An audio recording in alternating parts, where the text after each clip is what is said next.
हर हर महादेव, जय भोलेनाथ। नमस्कार, मैं साधना पांडे सुगम मार्गदर्शन पे आपका स्वागत करती हूँ। तो चलिए दोस्तों, आज के वीडियो में हम जानेंगे पाप मोचनी एकादशी व्रत कथा।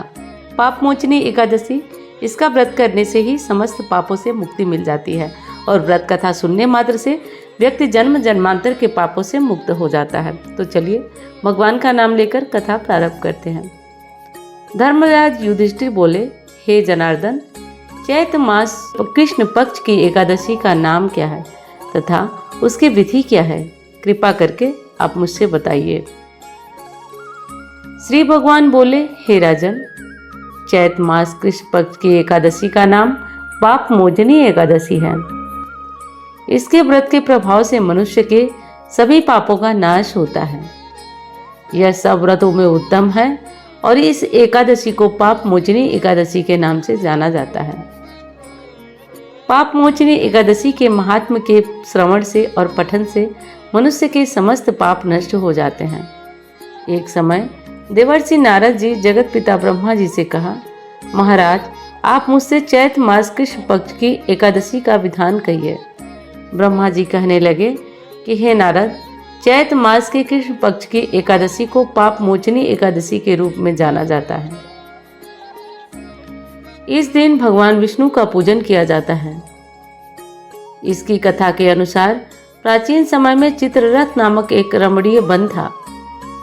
इस वन में देवराज इंद्र गंधर्व कन्याओं तथा देवताओं सहित स्वच्छंद विहार करते थे। एक बार मेधावी नामक ऋषि वहां तपस्या कर रहे थे। वे ऋषि शिव उपासक तथा अप्सराएं शिव द्रोहिणी अनंग दासी अनुचरी थी। एक बार कामदेव ने मुनि का तप भंग करने के लिए उनके पास मंजुघोष नामक अप्सरा को भेजा। युवावस्था वाले मुनि अप्सरा के हाव भाव, नृत्य, गीत तथा कटाक्षों पर मोहित हो गए। रति क्रीड़ा करते हुए 57 साल बीत गए। एक दिन मंजुघोषा ने देवलोक जाने की आज्ञा मांगी। इसके द्वारा आज्ञा मांगने पर मुनि को भान आया और उन्हें आत्मज्ञान हुआ कि मुझे रसातल में पहुंचाने का एकमात्र कारण अप्सरा मंजुघोषा ही है। क्रोधित होकर उन्होंने मंजुघोषा को पिशाचिनी होने का श्राप दे दिया। श्राप सुनकर मंजुघोषा ने कांपते हुए ऋषि से मुक्ति का उपाय पूछा। तब मुनि ने पाप मोचनी एकादशी का व्रत करने को कहा और अप्सरा को मुक्ति का उपाय बताकर पिता च्यवन के आश्रम में चले गए।